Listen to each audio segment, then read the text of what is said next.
Marion County is located in central Florida, and prior to 1821, the land which Marion County now includes was inhabited first by the Timucuan Indians until the 1700s, and then by the Seminole people until the mid-1800s. The Native Americans valued the land for natural resources. Rivers were extremely important to the Native Americans as they provided water and an abundance of animals and plants as food sources. For tribes located in this central part of the state, one of the largest and most important of these rivers was the Silver River.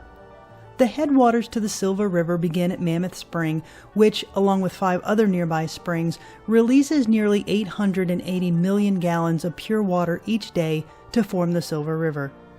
That water, which is a constant 72 degrees year-round, was sacred to the Native Americans, and they built their villages close to these life-giving springs. In 1821, the U.S. government acquired the state of Florida, and in 1823, the Treaty of Moultrie Creek was signed between the government and the chiefs representing several indigenous tribes. Under the terms of the treaty, the Seminoles placed themselves under the protection of the government in exchange for 4 million acres of reservation land in central Florida. In 1827, the U.S. government built a fort named Fort King in order to provide law and order in the region and to protect the Seminole Indians. The fort was abandoned in 1829 due to budget cuts. In 1832, Andrew Jackson forced the Seminoles to sign a new treaty called the Treaty of Payne's Landing that called for the Seminoles to be removed from Florida completely. A young chief named Osceola stood defiant and, according to legend, stabbed the treaty with his knife rather than sign it. Fort King was again reoccupied in 1832 as soldiers were stationed there to remove the Seminoles from the area. In 1835, a band of Seminole warriors ambushed and killed over 100 soldiers making their way to the fort. This led to the start of the Second Seminole War, which lasted until 1842. During the 7 years of fighting, most of the Seminoles were killed or moved to Oklahoma. In 1845, Florida achieved statehood and Fort King was abandoned by soldiers in 1846. It was then used as the first courthouse and public building in Marion County. However, it was later dismantled that same year and the county seat was moved to Ocala. Until the mid-1870s, Ocala was a city that was fairly isolated due to the fact that there were no railroads or telegraphs into the area.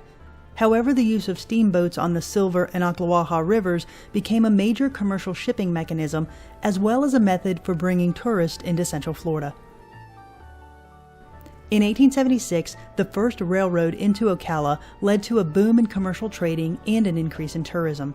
By 1891, Ocala was labeled among the most progressive, prosperous, best planned, and picturesque cities in the South, as large discoveries of phosphate led to millions of investment dollars being poured into the county. Large Victorian-style homes were built by the affluent families that settled in the area. By the turn of the century, Ocala was one of the larger cities in Florida. And due to limestone-rich soil, the local grass was the best in the country for cattle and horses. Silver Springs also became a draw for Hollywood as movies like Tarzan and the Creature from the Black Lagoon, as well as numerous TV shows, were filmed along the scenic shorelines and within the crystal-clear water. Since 1924, glass-bottom boats have also been used to allow visitors to see into the springs, as boat captains tell stories of the legends and lore of the river, and by 1960, nearly 6,000 people a day would visit this historic location. To this day, the tourism industry and the equine industry are extremely important to Marion County. Due to the long and sometimes tumultuous history of Marion County, there are many legends and tales that have permeated the historic narrative of this community. Like many towns and cities, it seems like haunted houses are the locations most referred to when discussing the subject of legends, lore, and hauntings, and in Ocala that is truly the case. Down the tree-lined and historic road known as Fort King Street sits a private residence built in 1890 that once served as the Seven Sisters Inn. For decades, the owners, managers, and employees of the Seven Sisters Inn regaled the locals with the history of the house as well as its hauntings. Many reports include the restless spirit of a heartbroken woman roaming the halls and rooms. Rearranged furniture or books would find their way back to their original locations, and lighting a candle would result in the flame being blown out by something unseen. Some have heard voices of children playing, and others believe that the spirits of the original owners, Ben and Emma Reinier, are content to stay in the house that they once lived in for years. Since the former Seven Sisters Inn sits on land close to the battleground of Fort King, legend also holds that it's the ground itself that is cursed by the Indians who fought so hard to retain it. Reports of Native American spirits still inhabiting the areas adjacent to the fort have persisted through the years, while others believe that it's the restless spirits of the soldiers that remain among the trees, forever guarding the fort. Another business that, to locals, is reported to be haunted is the former Ritz Hotel. Built in 1925, this former hotel, which has also been used as apartments and as housing for military veterans, has had its share of paranormal claims. Those claims include the spirit of a woman who is said to have died in a fire and who walks the halls and likes to rock in the rocking chairs. Aside from the reports of haunted houses, one legend that has persisted through the years is unique only to Marion County and specifically to Silver Springs.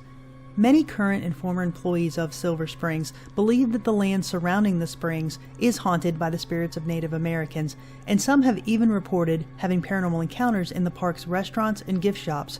However, the legend of Bridal Chamber Spring is a tale that has been told since the park opened in the early 1920s. The legend states that the son of a wealthy ship captain and the daughter of a poor family fell in love when they met by the riverside. The boy's family disapproved and sent him to Europe.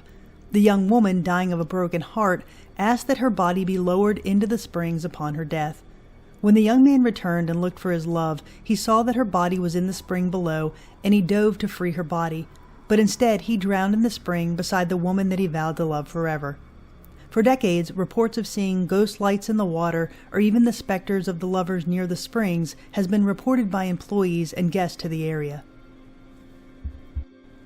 Marion County, Florida is an area with a rich history and a haunting past, and the areas surrounding Silver Springs and Fort King have stood witness to the progression of time. However, the more things change, it seems, the more they also stay the same. Since the late 1800s, tourists have gazed into the springs, looking for the ghostly lovers and at the wooden Timucan canoe that still, to this day, lays at the bottom of the springs.